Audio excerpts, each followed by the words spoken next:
Good afternoon, everyone. My name is Frank. I wish I could say I work in money laundering like Gert earlier. That will give me brownie points in any party in Italy. So I don't. More boring, I am a consultant. It is a pleasure to welcome one of the best tech powerhouses in the world. We're going to talk about DPP. Gentlemen, welcome. So first question, we're not going to make them comfortable. First question for you, who are you? What do you do for a living? And especially tell me something that nobody knows about you. Thomas, we're going to begin with you. Thank you very much. Pleasure to be here with you all. My name is Thomas Mayfield. I have a background in computer security and digital forensics and a PhD in decentralized technology focusing on industrial IoT and decentralized identity. Something you don't know about me. Something spicy, something sexy. Spicy. Okay. I previously worked in law enforcement in Canada. So I have something that I can say that you can't, perhaps. And I focused in on gun and gang. So it wasn't tech focused. It was very physical in the field. But a lot of the skill sets and learnings that I had in a very practical environment have transposed with me to a digital one. So there's maybe something that no one knew. Very dangerous. Fred, same question. Who are you? What do you do for a living? And tell me something that really no one knows about you. We're being filmed. Well, I have the passion and the pleasure of working with people who's a lot smarter than me, like my colleague Thomas. But besides that, I built banks and funds for 20 years, so mainly in infrastructure. And I think something very few people know is actually this weekend I'm recertifying as a mountain search and rescue. So I do spend some time saving people in the mountains to give back to that part of the community as well. Man, we can applaud, it's fine. Mamma mia. That gives you brownie points in any party in Milano also. So how many people in the audience know this word, DPP, Digital Product Passport? Raise your hand if you do. Excellent, excellent. So I don't know if you know, but there's a new sheriff in town for the lawyers in the building. So it's 1781/2024. So it's a new law that affects everything that we produce, everything that we spit out. There's two main principles, and we're going to grill the two gentlemen right away. One is to be 100% transparent to consumers. Good. And the second one is to protect the intellectual property of companies. How can you do that? It's impossible to do that with legacy technology. So gentlemen, maybe we'll start with you, Fred. How can you do it? How can you solve it with blockchain? And tell me a little bit about the Cardano way to do it. Well, I think there's always many ways you can solve things, but one of the things I pay attention to as an economist is really this fact that when this law comes into force, you actually have to put money aside on your balance sheet and build up liability for the length of the product life cycle. And that can be, very long. If you take a chair or something like that, those things might live longer than the company does. So it actually also changes the way you have to build your balance sheet. And what you could do to outsource this, to basically ensure that there is a digital data repository who is available for the end of time. Well, we heard a little bit about quantum computing before, but to the best of our knowledge, to the end of time, is to put it to a blockchain. And what you basically are doing is you're giving the work to the blockchain community to manage that repository of data to the end of time. So you don't have to worry about that as a company. So that's, I think, is one of those quite unique things where, regulation actually enables business for the blockchain community here. Yes, correct. And as you heard, so Cardano is one of the few blockchains that is already business ready, so enterprise ready. So maybe there's two sides of the equation in the DPP. Number one is product. So product in the future will need to talk. Will need to tell me where it's from and everything about the end-to-end value chain. So maybe, gentlemen, another question. So how do we put the entire value chain on blockchain, but I want my sensitive data, my industrial secrets to be protected? How do you do it at Cardano? Both of you. Thank you. Great question. And maybe a trick question, because we have a strong opinion on there are things that should live on chain and things that should live off of chain. You mentioned we are enterprise ready, and a lot of our conversations with enterprise are specifically around this, about trade secrets, about intellectual property, about the willingness to leverage a technology, but have the guarantee that there will not be data breaches or exposure of private data on a chain, because it was encrypted with a post-quantum algorithm, for example, and then is decrypted by an unauthorized actor.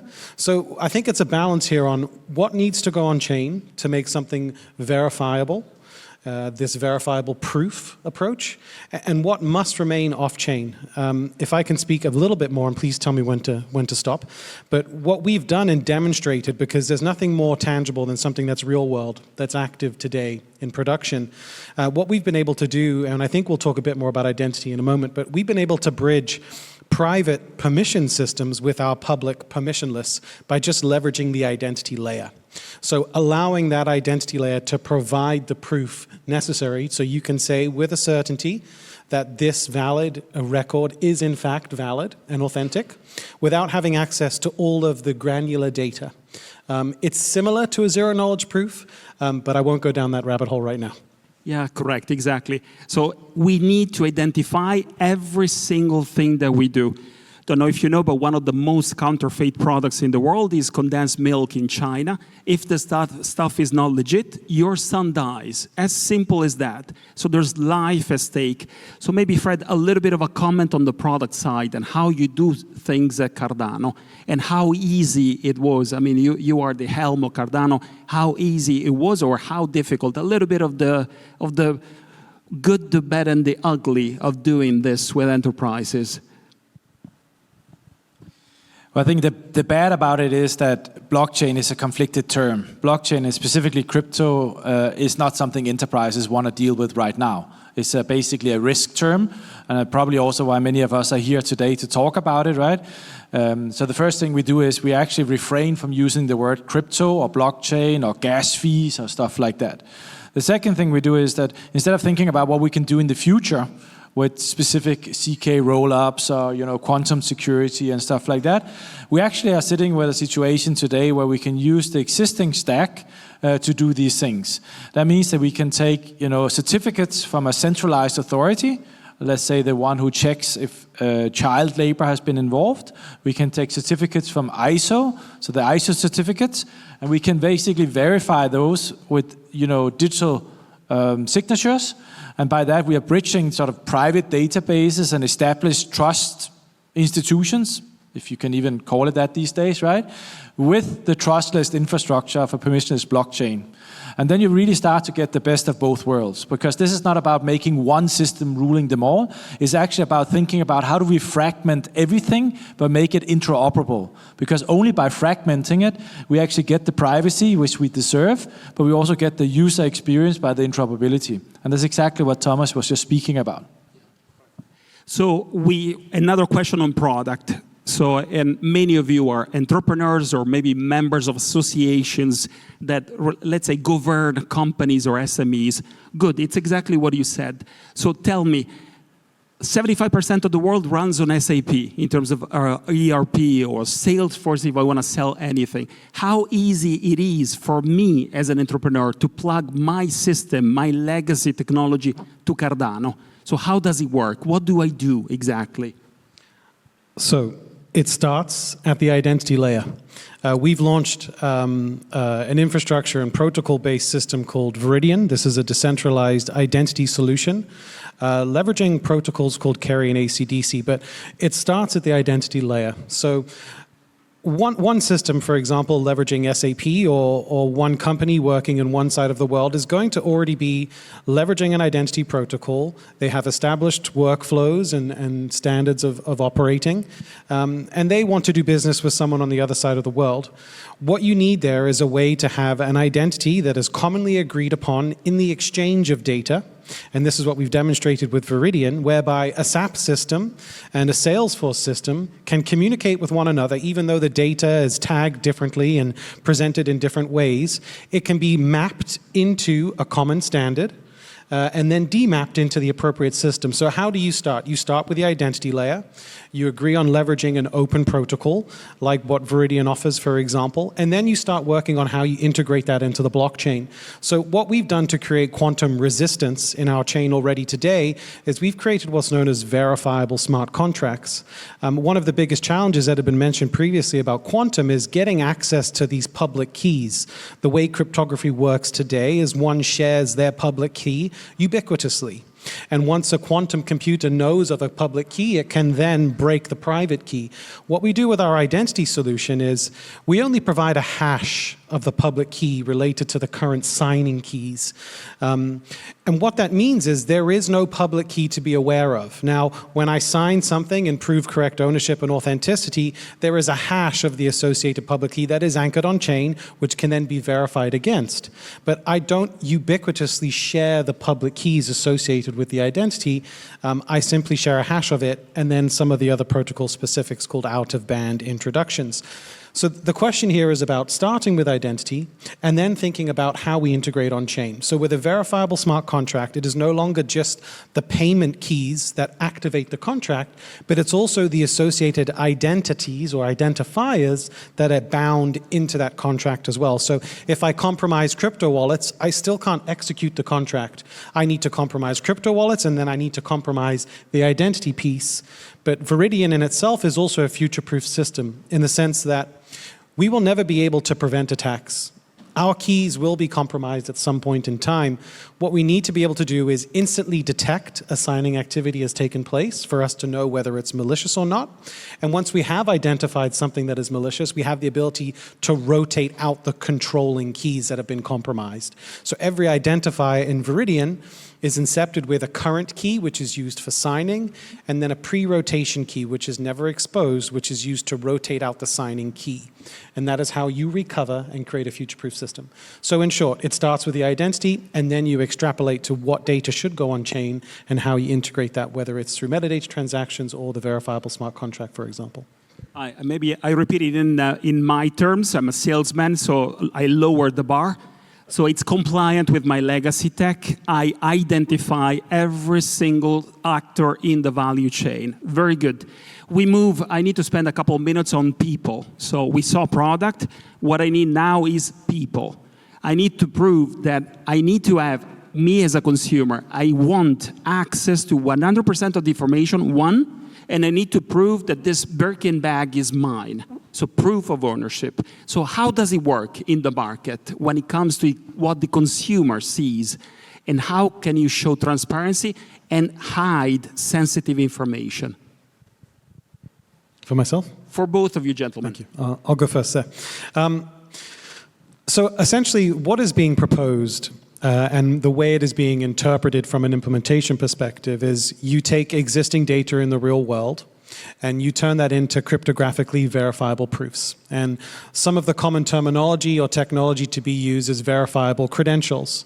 Now, verifiable credentials, many people associate them with a diploma from a university or my right to function in a certain industrial capacity, but it's a bit more than that. It's actually verifiable data containers, the ability to put any arbitrary data into a container, sign it, seal it, and ship it across the world digitally, and then unpack it and verify everything that's in it. So from the person's perspective, you can envision a marketplace where you have freedom to choose which wallets you wish to download and leverage, which will then store this verifiable data piece. The key here being that it must be protocol-based. This can't be another platform play. The problems we see today in market about data breaches and systems being compromised. I mean, IBM's report last year was it takes on average 258 days to identify your systems have been breached and to rectify those attacks. So the detectability element is extremely important. And if you are leveraging an open protocol, your information is not siloed into specific platforms, you actually own the data. This gives you one jump ahead of the current problems that exist. So we can't just build digital product passports off of the same types of systems that we use today. We need to really think about the sovereignty of the individual and the identifier associated with it, the ability to verify the whole step through the value chain, but for example, information that happens at customs. Some of that information should be public. Some of that information must remain off-chain and be private, but you can still verify the consistency through hashing and various other mechanisms. But you can envision an environment where you have something that comes out of the ground, that goes through a refining process, that then gets manufactured, that goes into a store, that you purchase, and then part of that purchasing is transferring the ownership of all of that verifiable proof to me, the owner. And in theory, in a scenario where I have a high-valued good that I might have a secondary market on, I then should have that ability to transfer that to you. The only way that can be done ubiquitously across Europe and across the globe is to be leveraging open protocols and create a competitive market. Absolutely. And it's all about creating really competitive markets. It's really capitalism at its best. No inefficiencies, no fraud, no counterfeit. Maybe, Fred, can we give real-life examples? Maybe one example, the company, a concrete company that you worked with at Cardano, just to make it a little bit more tangible. Yeah, I'm still stuck with this capitalism at its best. I'm not really sure that regulation and capitalism is two sides of the same coin here, huh? But okay, I buy that. Well, I think this is happening all over the place now, right? So for the reason why it hadn't happened before was really because everybody didn't go from the identity play first. So we were really struggling breaching the centralized databases with the blockchain databases, and we could not trust that. And what we can do now, as Thomas explained, is we found a way that you can use identity solutions, which is not blockchain-based, who basically can bridge that gap. And you can then anchor even more trust and then bring that back, right? But I think 2 weeks ago, we announced like a Swiss watch manufacturer, a family-owned business, second or third generation, and they're already building digital DPP products, right? So I had the pleasure of wearing one of these watches, right, who actually has all of that information using the Cardano blockchain in a conform way, also using identity. And then on top of that, this being a very classical hand-manufactured watch, right? It also then holds a digital wallet where you can actually have crypto assets in it. So it also becomes part of a hardware security module, which you're basically carrying around. And then the next level of that, of course, is you can then use that also as a key to sign for identity as well, which has nothing to do necessarily with blockchain. So I think what we're seeing right now is even the really classical industrial manufacturers with still uses hands and screwdrivers are, due to this regulation, upgrading their tech stack and their user experience, and I think this is really amendable. Absolutely. One last question, and then maybe we take a couple of questions from the floor. So the DPP will get into, let's say, full rollout by 2030. The delegated acts go out at the beginning of next year, and then we have 18 months to comply. In terms of how fast, efficient, scalable Cardano is, are we ready for 2030 from a technological point of view? Yes, no problem at all. So we have this discussion a lot, right? Transactions per second, and how do you basically cluster transactions, and what about the price and so on, right? But yeah, we can do this. This is not a problem. Now, the larger question is the mental capacity of the people on the business side. How do they actually start thinking through downstream the tech stack, but also the business logic, and also the really critical part, how much do I want to disclose? People are saying I should disclose everything, but I don't want to disclose enough that it sort of is a liability and giving the secret source away, right? And what is too much today compared to tomorrow? So I think what's going to happen is there's going to be some really, really crucial discussions on the business logic, the compliance and procurement, and then the legal side to figure out, what is the best implementations. But from a technology perspective, it's not just Cardano, there's other blockchains who's ready, but the blockchain landscape, we're definitely ready to do this at scale. Absolutely. We'll take one question from the audience since we have the CEO Cardano and Thomas from Cardano Foundation, if there's any question. Otherwise, I'll close with one last question. There's no question for the moment. So, gentlemen, for those out there who are listening, watching this, where can we find you? And it's not a threat. Where can we read your work? Where is Cardano active? If you can mention, maybe a couple of things that we can follow, we can read. So you can go to Cardano.org is the first kind of place. Cardano Foundation has a fantastic website. Some of the identity piece that I spoke about today, you can see at Viridian.id. Also projects in the wild. So the Viridian wallet is available in Android and Apple app stores today. We also provide infrastructure, sandbox infrastructure for those interested in exploring the technology and working on use cases. What else can I say? I mean, we've done some fantastic work with the United Nations, specifically the United Nations Development Program, where we rolled out an identity solution there for different civil service organizations. We've done some great work in the diamond space as well, some digitalization of diamonds, as well as working with more agnostic protocols and processes like the Kimberley process. I mean, the reality here is that the incentives for this, from a business perspective, realistically are going to come from regulation. And I think regulation in the past, some would have looked at regulation as being something that isn't attractive and a concern or a negative. But in this specific space, about creating real transparency and removing some of these counterfeit issues, the role of regulation here is something that should be welcomed. I think there is a conversation, though, about protocols and aligning on protocols before we build out something that then will catastrophically fail. Fred, anything you wanted to add? No, I concur with that, but I also say, you know, if you ask me where to find me, I always be like, well, don't do that. Ask the people who actually benefit from it, right? So we have from plastics down here, if you raise your hand, right? FC Barcelona has been walking around before. Aquara is down here, raise your hand, right? There's multiple projects here in the space here today who's building and deploying on Cardano, and they've done their research, right? And they've been looking at different blockchains as well, so they will be able to tell you the good, the bad, and the ugly, plus the user experience, right? I think we're tracking a little bit over 1,000 companies already deploying on Cardano. So I always said, you know, don't just look at Cardano, look at the people who's using Cardano, talk to them about their experience, right? Because you need an unbiased view as much as possible. So big shout out to the people who makes this work. No, you're right, Fred. Thank you very much. And if you're watching this and you know nothing about DPP, because it's coming, so the people on this stage and Cardano can help. Thank you very much. Thank you, Thomas. Thank you, Fred. Thanks to the organization for having us.